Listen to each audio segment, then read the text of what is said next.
So coming to a training policy. So what is a policy basically? Please answer the question. What is a policy? You must have studied this in your first semester, first trimester. What will a policy include? Why we need to have policies?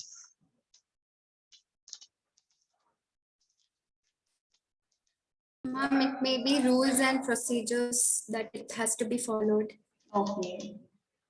So policies give you certain guidelines of how a particular function is conducted by an organization or by a department, etc. Okay, so it gives a basic framework or a guideline of what they are doing and how they are doing it. That is called as policy. So do you think a company should have a separate training policy? Yes, ma'am. Why? Ma'am, I think it would be easy to follow the rules made so that there won't be any misunderstandings and the procedures could be followed properly. Fine.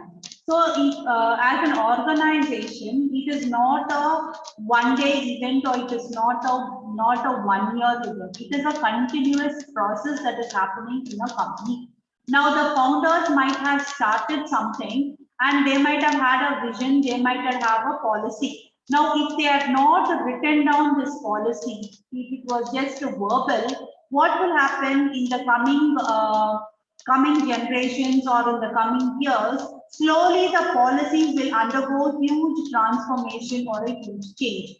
As a result of which what the owners or the founders envision and what is actually happening in the company might be totally different. So a company needs to have a standard policy of how they are going to approach a particular function. So when they have a standard policy for the training function or for the training activity in a company, it is called as training policy. So training policy is a framework or is a guideline which will help an organization to envision how the training program is going to be conducted. And companies also on a regular basis release training manual. Okay, what is training manual? You must have seen manual. What is a manual? Does the college have a manual?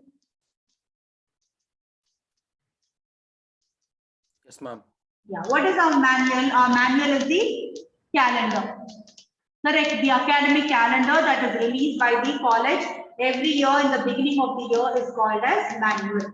So like that, every organization will have a manual. In that manual, they will give the policies, the vision of the company, what the company wants to, what is their ultimate goal, what is their long-term goal. So all that will be mentioned. Whenever any policy undergoes a major transformation, a major change, a small booklet related to that particular function alone will be released as an appendage or an appendix. Okay, and in place of section so and so or particular area, that this will take over that particular policy. So a training manual of a company is a guideline of what the company does, how it performs. So all the important information will be available. So when the manual talks about the training function of an organization, it becomes a training manual. Okay, it becomes a training manual. The training manual will contain two important aspects. One is the training policy and the training budget. Okay, it will contain two important things.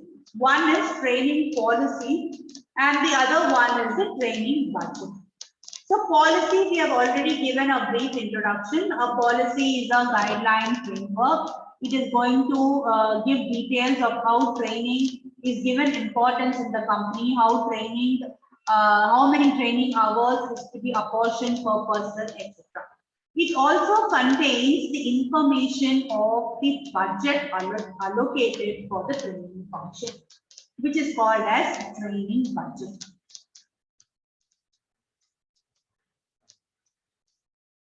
So this gives the basic information about policy. So we have mentioned that it is a written statement. It is also in regards to training and how training is going to contribute to the organization achievement of vision and mission. Second is, it is a guideline. It gives the do's and don'ts of how people should function in that particular domain or in that particular area. Also, training policy should be in alignment with the business strategies. Okay, so your training policy should contribute or should help in the achievement of the organization goals. So what are the important aspects that will be there in the training policy is, how does the company identify the training needs? So what are the methods used by the company to identify training needs? So what is the training need? The problem that the company identifies is called as training need. The problem the company identifies and feels that training is going to solve that particular problem is called as training needs. The next is training budget. So the training policy will also give details about the training budget, how much is going to be allocated. Usually in organizations, they give it in terms of payroll. So 2% of the payroll, 3% of the payroll, 5% of the payroll. What is a payroll?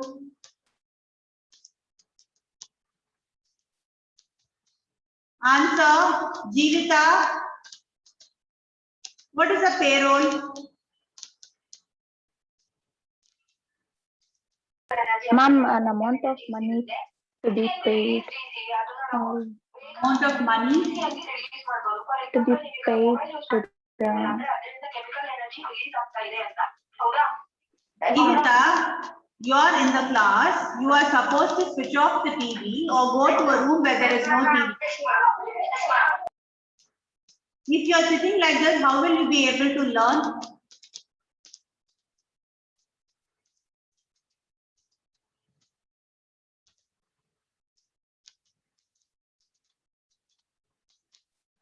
So whenever there is a problem that the company encounters, the company will check out and see whether training can solve this particular problem. So that is called as training need identification. So if they feel that a particular issue or a particular problem can be solved by the training need, then the company can move forward with the plan for the training program. So how the company is going to identify the needs? That is the first point which will be discussed in the training policy. How much amount of money is going to be allocated for the training? So payroll refers to the amount of salary that has been dispersed in a year, in an annual year. So the training budget will be a percentage of that particular salary expenditure. Then the company should have a policy about whom they are going to train. So at what level they are going to train, what kind of training they are going to give them, what are the major domains in which they want the employees to be trained, etc. Also, they will give in detail about what the trainers or what the training department should take care of during the training program. So you need to set standards. Okay, you need to set standards. So a minimum of so many hours will be given for training. So all that has to be mentioned in the training policy. So what is the budget? Budget is an estimate of cost. Okay, budget is an estimate of cost. So it is a financial or a quantitative statement. Okay, it is a statement in terms of numbers which is prepared prior to doing a particular activity. That is why it is called as an estimate. Okay, it is prepared prior to doing a particular activity. And this is going to be conducted after some period of time for the purpose of achieving the goals of the training program.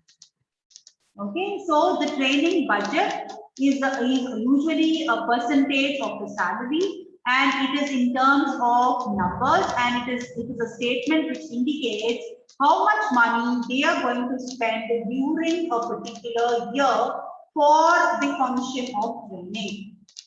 So it will take into consideration all these aspects. Who is going to conduct the training program, which is going to decide the cost. See, instead of my own employees, if I'm going to bring somebody from outside, that is a huge cost to me. Okay, so the who is going to conduct the training program, what is going to be conducted during the training program, when the training program is going to be conducted, where it is going to be conducted, and how it is going to be conducted. Okay, so here, depending upon the type of method used, depending upon where it is going to be, where it is going to be conducted, when it is going to be conducted, all these is going to result in the calculation of the training budget. So these are certain general aspects or business practices that the company uses in terms of the budget of HRD. So when you have a large budget for HRD, a major percentage of the HRD budget goes into the training and development. Mary, can you read the entire slide? Yes, ma'am. Generally, 15 to 25% of the total employee salary could be allotted for the HRD activities as per the various studies and research done. However, the new establishment needs to be much higher allocation for few months, and for which the justification of variability report can be put to the management with expected benefits in terms of rupees in coming years, like rate of interest plan for new establishment. Usually circumstances when office or entire plant may be shut down for the training and development to implement new technology, etc., cannot be overruled. In such cases, the cost may vary as high as 100% during this period. Okay. So ROI is not a rate of interest, it is return on investment.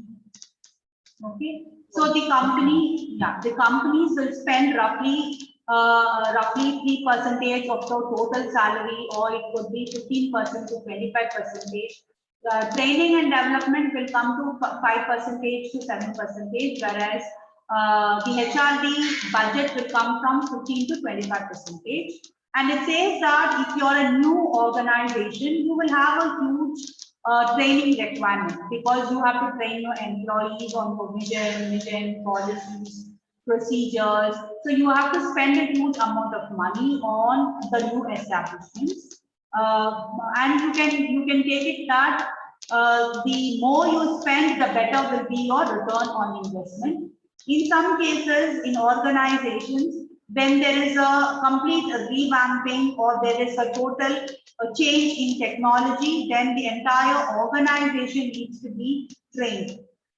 Take for example the case in early 2000s or late 90s, when banks became computerized. So in such a situation, it is not that only 2 people or 3 people in the bank had to be trained. The entire bank had to be trained. So the entire organization needs to be trained. So as a result of which, the organization will incur a huge expenditure when there is a complete technology change or total revamping, or it's a new establishment. In such cases, the budget will be a very, very high budget. The HRD budget will cover the following. So go through all this. You tell me if you don't understand any particular cost, then I will explain.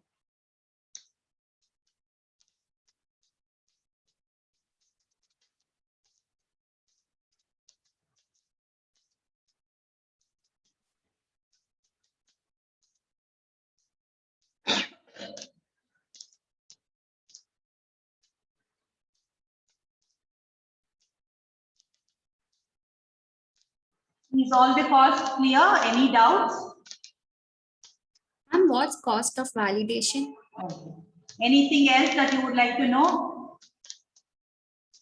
Ma'am, cost of updating competence. Okay, fine. Anything else? Okay, so I will touch upon these two. The cost of validation is, let's say I am a company, I am a training, in my company, the training department is working on a particular training method. Okay, so they are starting a new program, and for that new program, they are starting from scratch. They are designing the training method, they are designing the training material, everything they are doing. Now, what is the guarantee that this training material is good? What is the guarantee that this will deliver the expected results? So validation is you are telling them with some kind of certainty this is going to be effective. Okay, so in order to make a particular training method effective or to validate a training method, you have to conduct various trials in small groups. You have to show it to experts. You have to get it approved by experts. So you have to go through multiple stages. So some stages are given here like cost of trial, cost of testing progress. Apart from this, you also have to scientifically validate and say this is giving the right results. So for that purpose, that cost is called as cost of validation. Okay. Next is cost of updating competence. See, in an organization, the training department and the trainers in the training department, they have to constantly upgrade themselves. They have to constantly attend various programs to learn the skills and then impart the skills to others. So that cost is called as cost of updating competence. Okay. Cost of publishing or awarding is, cost of publishing is you publishing the material, you printing the material, all that is cost of publishing. Awarding is the cost involved in giving certificates to your employees. So that is called as cost of awarding. Anything else? Can I move forward? Now see this is a very basic HRD plan. Okay, this is a very basic, it's a small organization. So it says managing a small HRD department, and it is given the number in thousands. It's quite an old record. So here you can find out the year 2000. So it's a very old record. So in this they are given in numbers in thousands. Okay, so you can find out how a company will calculate. So they will first calculate month on month. They can also calculate on quarter. They can also calculate in the particular beginning of the year till so and so month. And the year, the entire year 2000. So they are taking all this into consideration. So this is month March, which talks about the first one, plan, actual, variation. So plan is what is the budget, what was actually spent, what is the variation. Okay, so if the variation is in deficit, meaning if the variation is in deficit, then it is directly given as numbers. If you have extra money with you after spending, then it is given in brackets. Okay, so this is how it is calculated. You can check out if your salary is 7.5, let's say thousands or whatever. The training facility cost is 1, travel and entertainment cost is 0.4, training cost is 1, material and supplies 0.4, computer cost is 0.4, consultant cost is 2.5. Okay, consultant cost is 2.5. And operating expenses, other operating expenses like your electricity or the other small expenses is other 0.4. So these are how calculated. So salaries and benefits here refers to the salaries that are paid to the trainers or to the members of the training department and the HRD department. Okay, so the total expenses is given here. So total expenses, recoveries, net expenses. So recovery is like what is the benefit that you are getting out of it, that is calculated and that is mentioned as recoveries. And the net expenses is the ultimate expense that the company undergoes. So this is how a budget of an HRD department will look like. So there will be a plan, there will be an actual, you can see the variance. And this variance will indicate whether the company is going in the right direction, how much importance they are giving to the training function, how well they are planning and implementing the training function in their company. So next we are going to come to a role of training and development in organizational goals. Okay, so we are talking about strategic management, we are talking about the strategic HRM and strategic training and development. So strategic management is using strategies, achieving the objectives of the organization is called as strategic management. Strategic HRM is when you align your HR policies, when you align your HR goals in line with that of the organization goals, which is called as strategic HRM.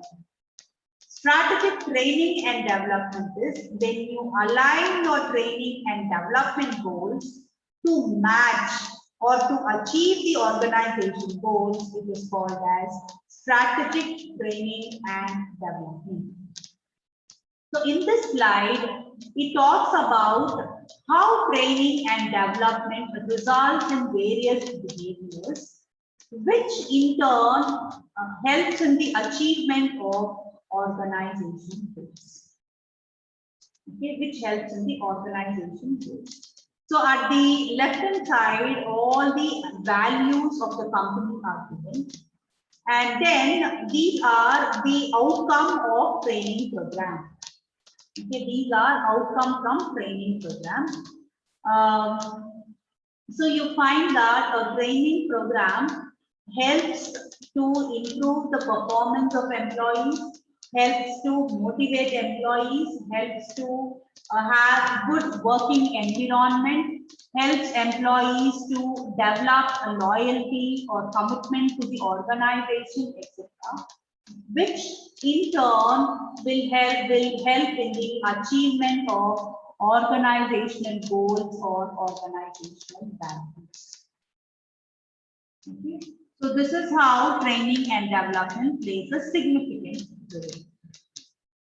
Next, coming to role of HRD in organizational development.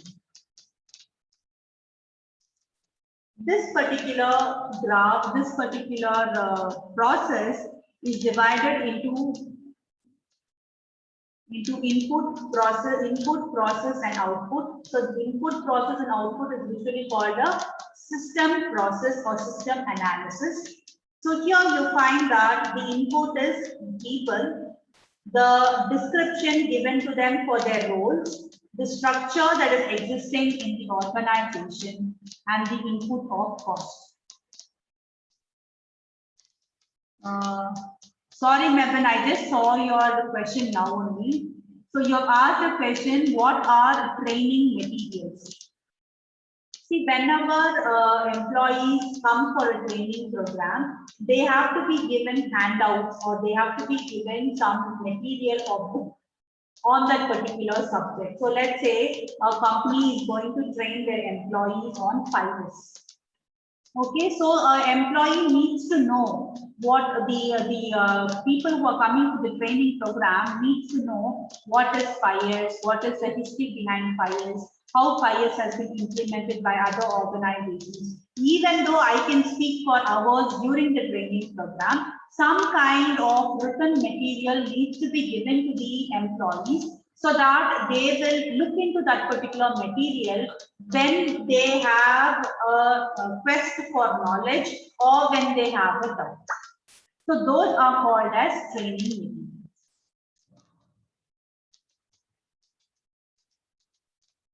So next is role description. Description related to your particular role in the organization.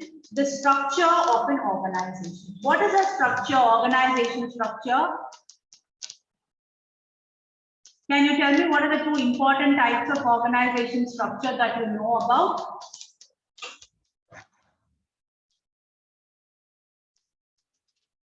Please answer. Is it top level, middle level, low level? Those are levels. They are not structures. Hierarchical and flat structure, is it that? Hierarchical and flat structure. So hierarchical structure is also called as vertical structure. The other one is called as flat structure. You have a structure based on the productions, a structure based on functions, structure based on products that the company produces, structure based on their clients or customers. So how the various roles of a company are linked to one another. That is called as organization structure. And the two major types are vertical and horizontal, or vertical structure and flat structure. So the cost that the company is willing to spend on HRD is the fourth input. Okay. Now, what actually happens in HRD, or what the HRD is responsible for? So HRD is responsible for a role clarification. Do you know what is a role?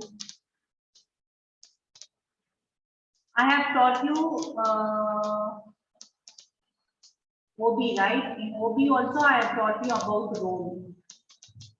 In conflict, role, conflict, etc. If you would have paid attention, you will know. What is a role, by the way? Can anyone tell me? A particular part a person is expected to function or act. Okay, a particular the expectations from a particular individual by him as well as by others is called as his role. Okay, so supposing I am a teacher, now I have certain expectation that if I am a teacher, I should be like this. Now students also have certain expectation that if you are a teacher, you should be like this. So this expectations from all the members and from the self together is called as a role. Okay, is called as a role. So when I join a company, I will have certain expectations that as a manager, supposing I am joining as a manager, this is what I am supposed to perform. Now, my senior will have certain perception that the new manager should be able to do this, and this. So these are all called as a role. Okay, these are all called as a role description or role. Now, HRD will clarify the role. Why do you think is clarification of role important? What will happen if your role is not clarified? If your role is not clarified, what will happen?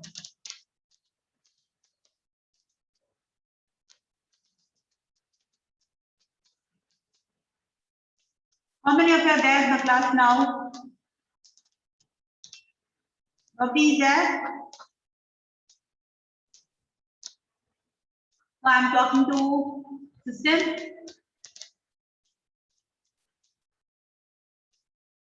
Quickly put in hi message in chat.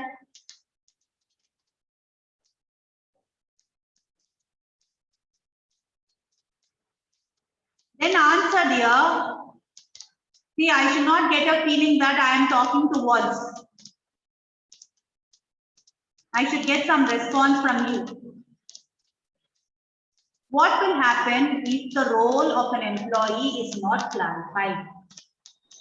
Ma'am, he or she will not know their duties or their responsibility in the organization.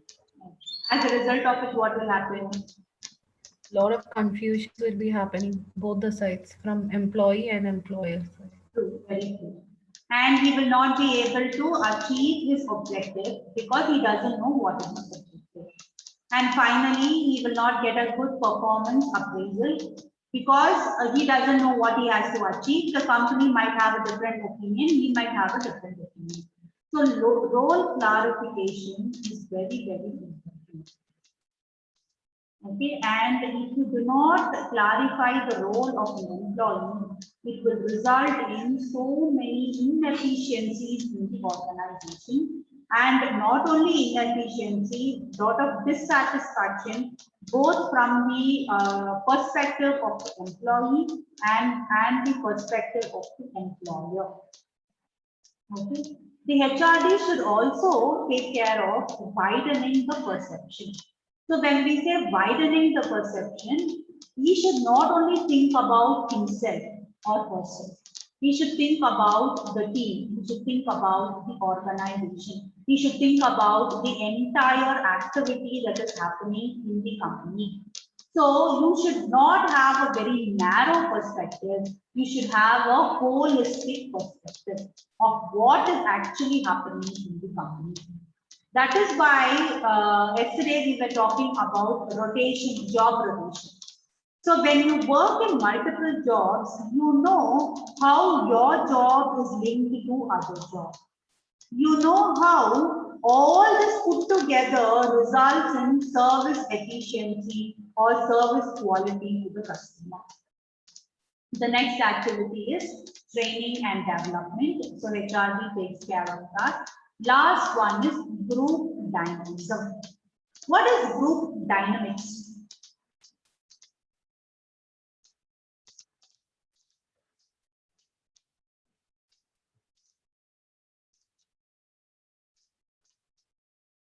Is group behavior same as individual behavior? No, ma'am. Oh, ma'am. No. In what way it's different?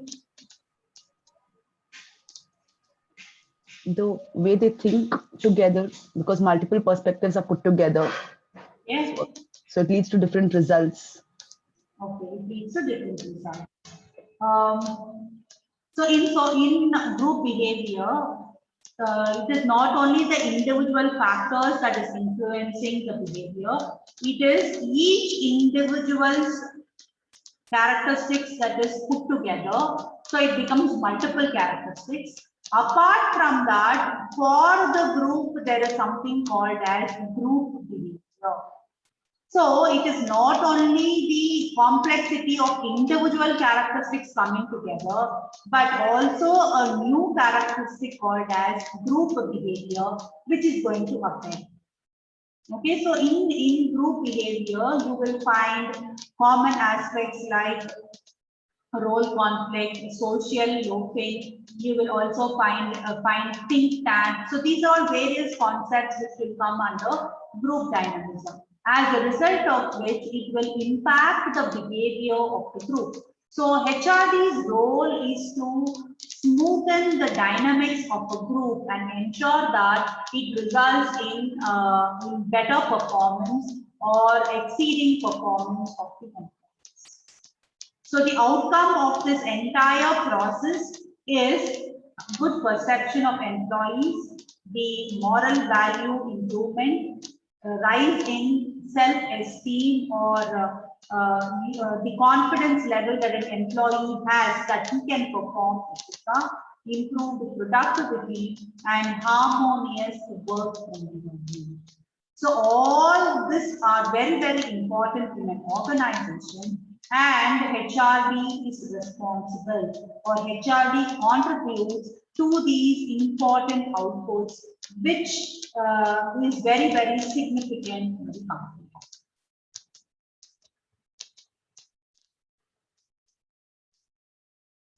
Organizational development, organizational climate development is also significant. When we say climate, all of you know the difference between climate and culture. I only taught you in organizational behavior. What is climate? What is culture? Ma'am, climate is an environment in an organization. Okay. And culture is, ma'am, people. It depends on the individual's culture from various backgrounds. Now we talk about organization culture, organization climate. So then what is organization culture?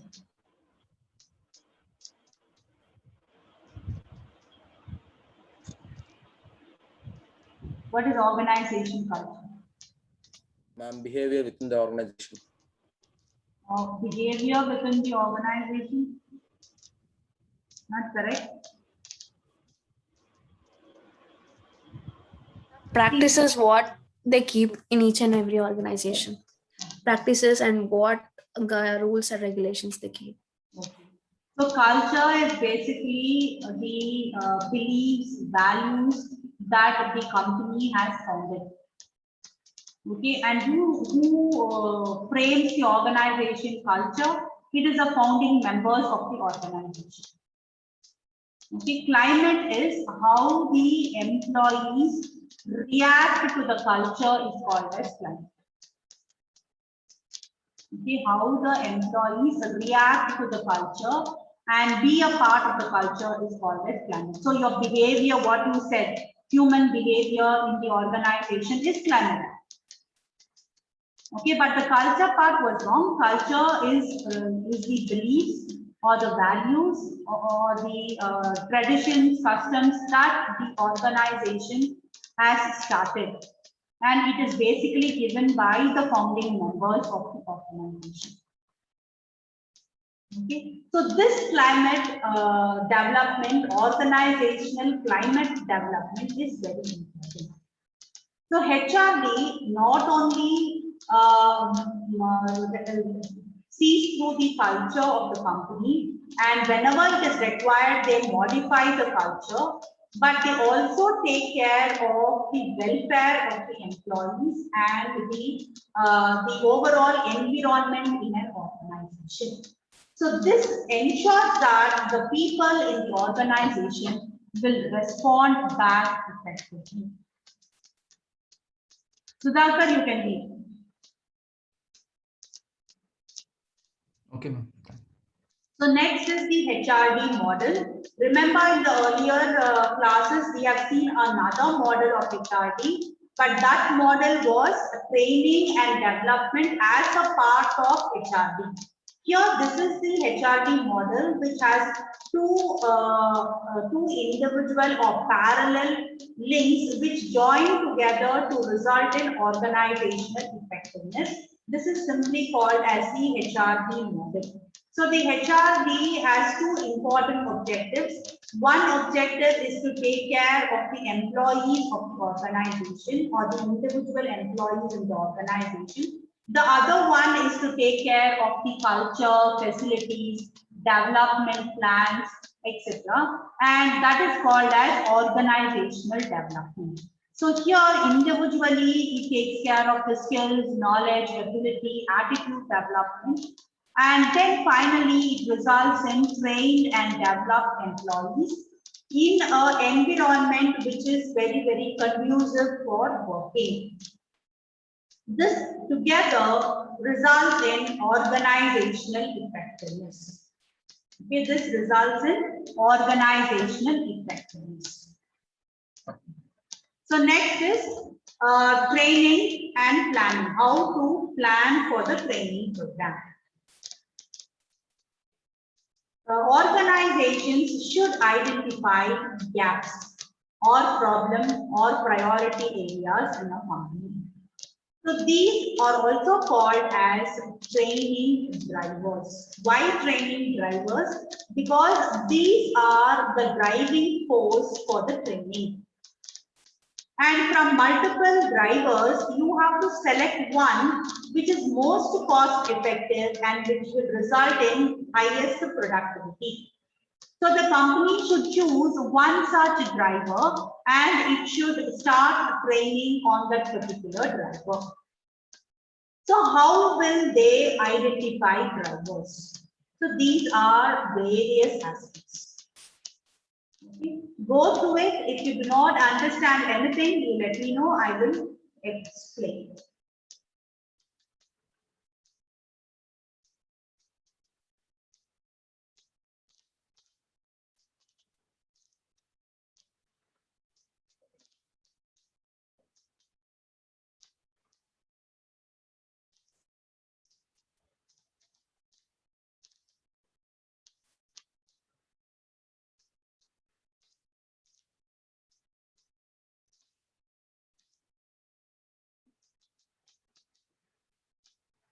Any point you don't know, you want help? Or is it all clear? Ma'am, what's legislative pressures? Okay, see, sometimes the government will come out with new policies. Okay, for example, recently, 1.5 years back, there was a gender which was recognized as a third gender, that is a transgender. Now, organizations, because they were recognized as a third gender, companies needed to appoint, or companies needed to recruit the third gender also. So when you're bringing in a third gender into your company, you need to sensitize your employees. You need to make people aware about how they should treat the third gender, how they should make them inclusive, etc. So the government might from time to time come out with certain legal requirements. So for such legal requirements, it will result in training needs. So when you take care of that, that is called as legislative pressures. We also, in some countries, in India, we do not have that particular law is not there. But in several Western countries, each country has given a law which states that every employee should undergo at least 60 hours of training program involving so much cost. So the hours will differ, the amount of money will also differ. Okay, depending upon the country. So if the company does not comply with that particular law and does not train their employees to that level, then they will not be, they will either have to pay a certain fine or they will not get a certain concession in tax. So it is directly related. So if I have to follow that, then I have to train my employees. So that also could be considered as legislative. Can I move forward? Yes, ma'am. So next is conflict. Conflict is simply difference of opinion. Okay. When we say conflict in the area or in the domain of training, it is because each department has its own goals. Okay, marketing department wants to spend more, finance department wants to spend less, production department wants to have more stock with them so that they don't face any shortage of raw material. Whereas finance department says, no, don't stock so much. So it's a conflict between different departments, which can affect the training development in the company. So conflict is caused because each department has its own needs, has its own objectives. And in order to achieve successful training program, training need, training design, etc., each department has a different take.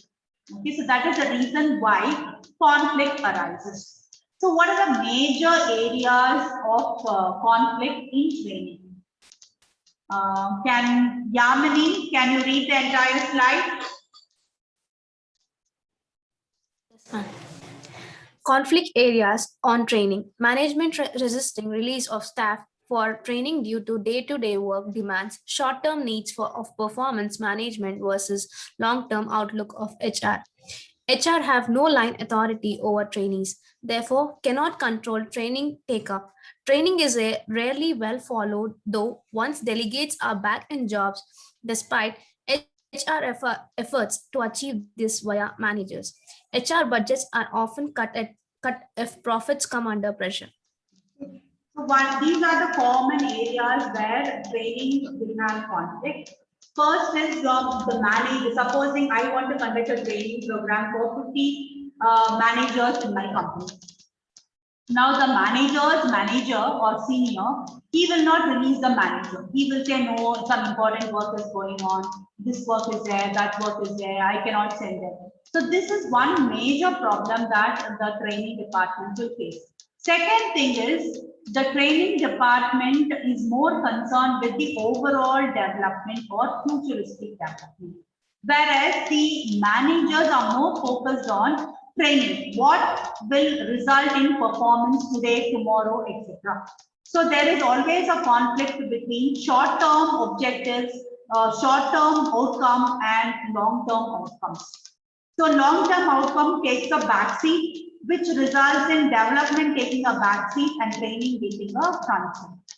Next is, in spite of the HR department or the training department preparing well for the training program, conducting various training programs, they have no control over the managers, because it is like a line and staff function. Okay, so line function has direct authority over their employees, whereas staff function do not have. I can only send a note saying that kindly send so and so person for training. If the manager does not agree, I can't move forward and force the manager to release the employee for training. So that is why we say HR has no line authority. Next is, after the training program is over, the HR cannot continuously monitor the application of the training program in real life.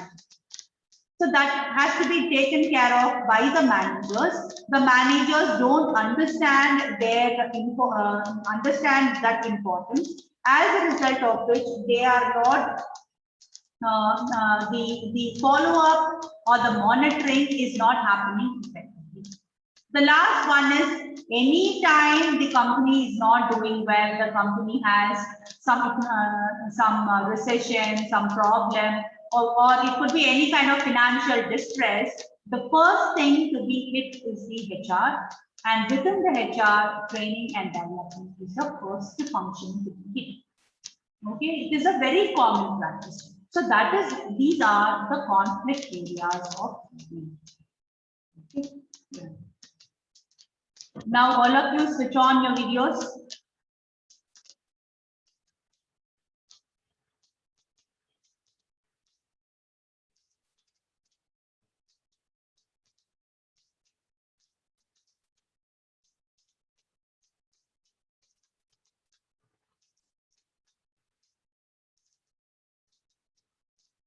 So the others are not there.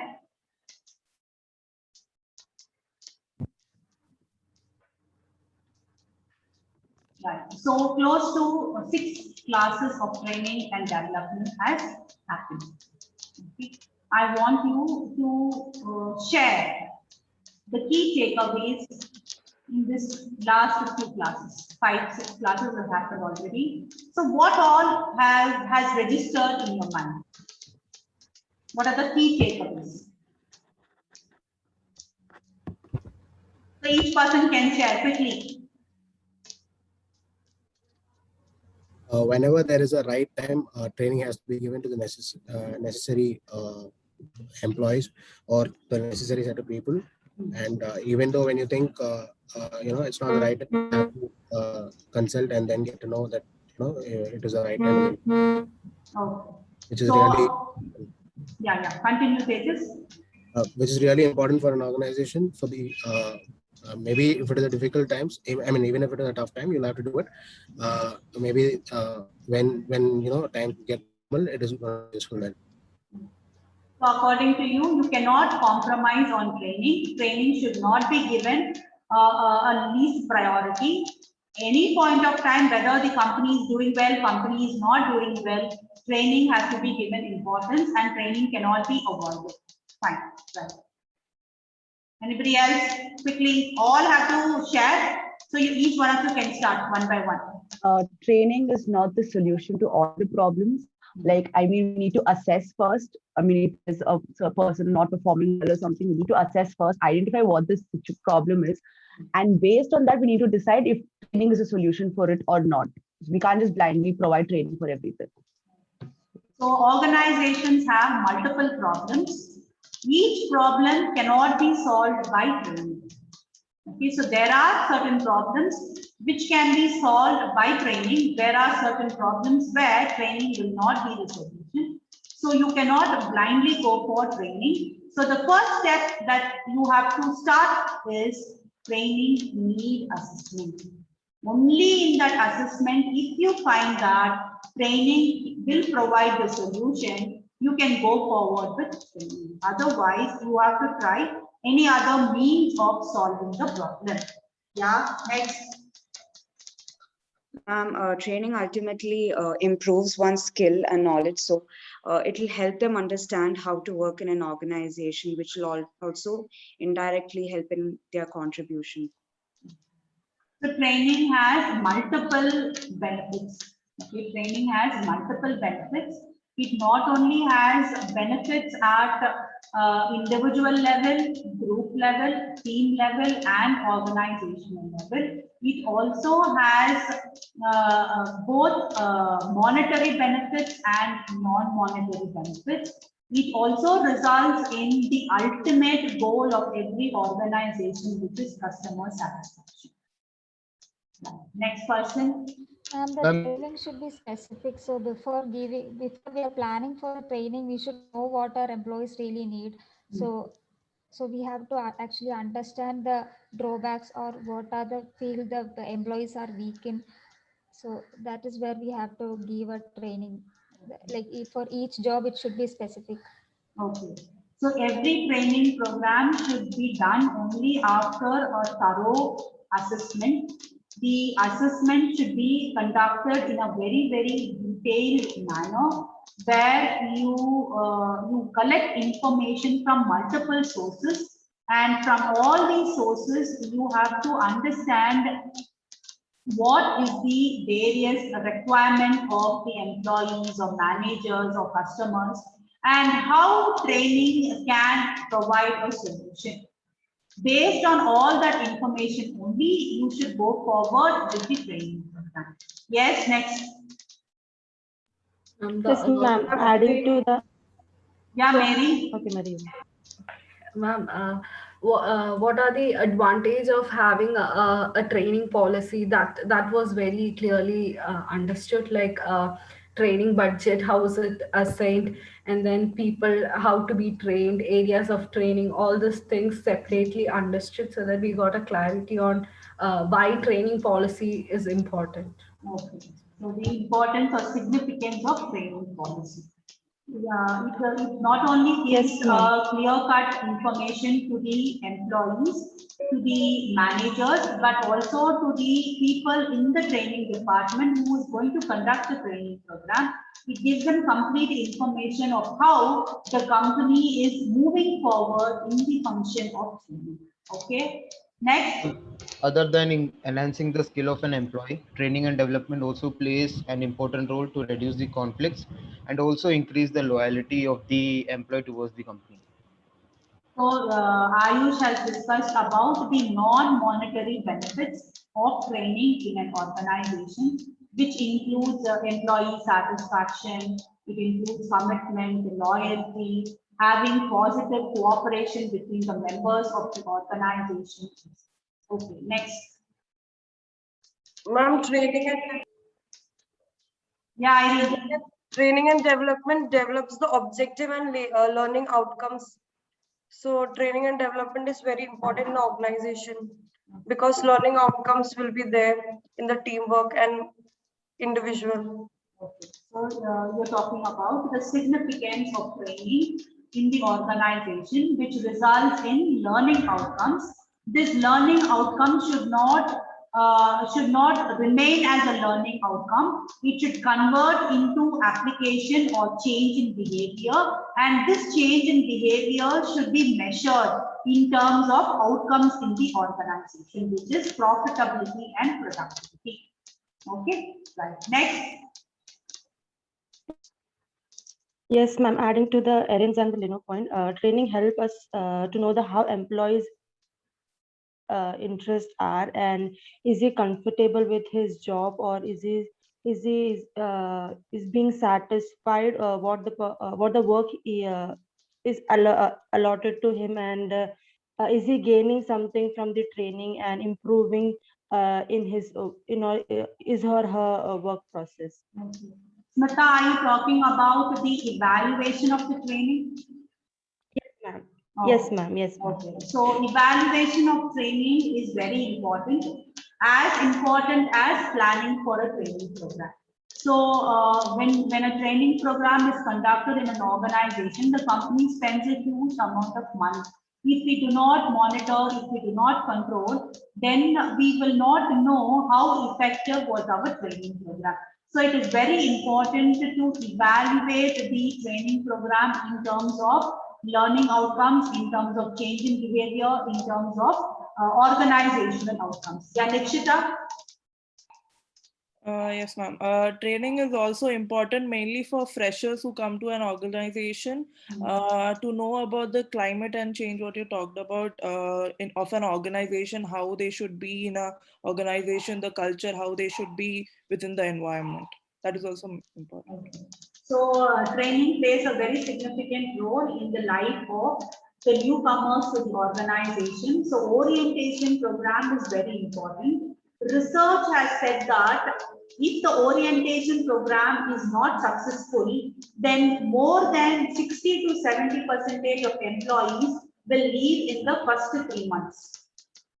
So that much important is orientation program. If my orientation is not well planned, is not well thought of, and it is not properly streamlined, then it will result in loss of employees in the first 3 months, which is a very, very significant loss to the organization. Yeah, next person. Ma'am, I'm training. Yeah, Reshma. Okay, ma'am. I feel training is very important in an organization because it improves the productivity of the employees and also the team spirit. And I feel that it will make the employees more loyal to their work. So training helps in that, and also it helps in understanding one's strength and weakness and then improve accordingly. Yeah, Tejaswini. Yes, ma'am. The training process, it should happen systematically. So first we need to prioritize the needs, what is the need for the training, and then we have to design accordingly and then implement the strategies and the plans what we plan, and then evaluate whether the training program is being successful or not. Okay, fine. So you've explained the training process. Good. Next. Training is a short-term period which is mainly focused on immediate goods, then which aims to get a specific job. Okay, so you're talking about the features of training, which is short-term focus, which is focusing only on the job that the person is currently doing, and it enhances the skills to improve the performance in that particular job. Okay, right. Next person. Ma'am, I learned that training is important because it helps you to identify the gap and meet it with respect to the performance. Okay. So training helps you to bridge the gap between your incompetencies and the competencies required in the organization. Okay, fine. Next. Ma'am, training is very important to avoid the mistakes in the job and accidents in the job. It helps us to use the safety devices. Ma'am. Okay. So one of the important objective of training is not only to improve the performance but also decrease the inefficiencies. The inefficiency could be in the form of wastage, it could be increase in cost, or it could be accidents happening in the company, conflicts happening in the company, lot of disturbance in the company. So all these are inefficiencies. So training helps us to identify and reduce the inefficiencies in the organization. Yes, next person. Ma'am, training is necessary for each and every employee in the organization, ma'am, to acquire new skills and to improve the existing ones and to increase the productivity, ma'am. So training is important to each and every person. That is important. So it is not that only if you are a manager, you require training. Only if you are a senior, you require training. Only if you are a junior, you require training. Not like that. For every individual working in the organization, training is required at his level. At his requirement, training is required.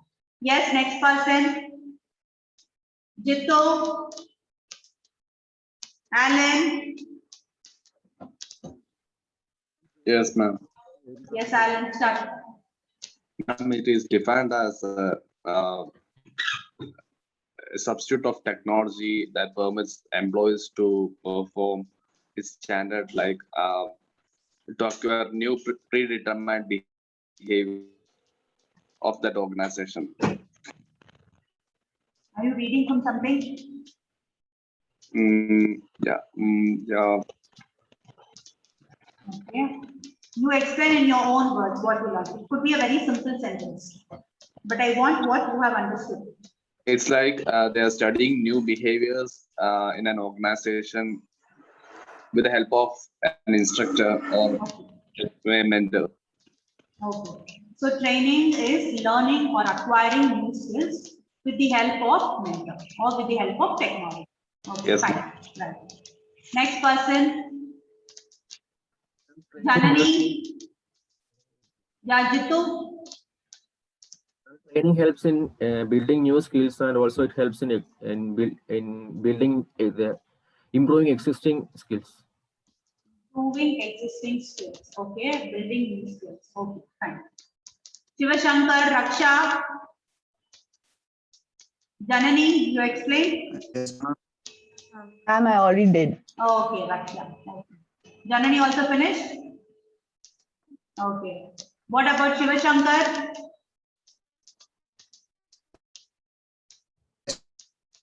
Switch on your video.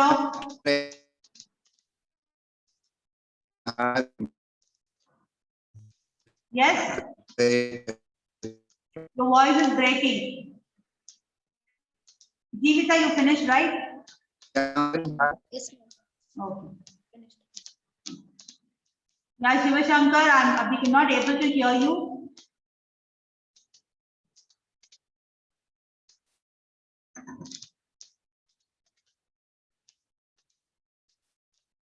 Okay, we're talking about monitoring. Next class, you should start the class with the 2 minutes of talk about what is the key takeaway till now. Is it okay, Shiva Shankar? Okay, ma'am. Okay, right. Thank you very much, dear students. Bye. Meet you all tomorrow. Meet you all on next week. Thank you, ma'am. Thank you, ma'am.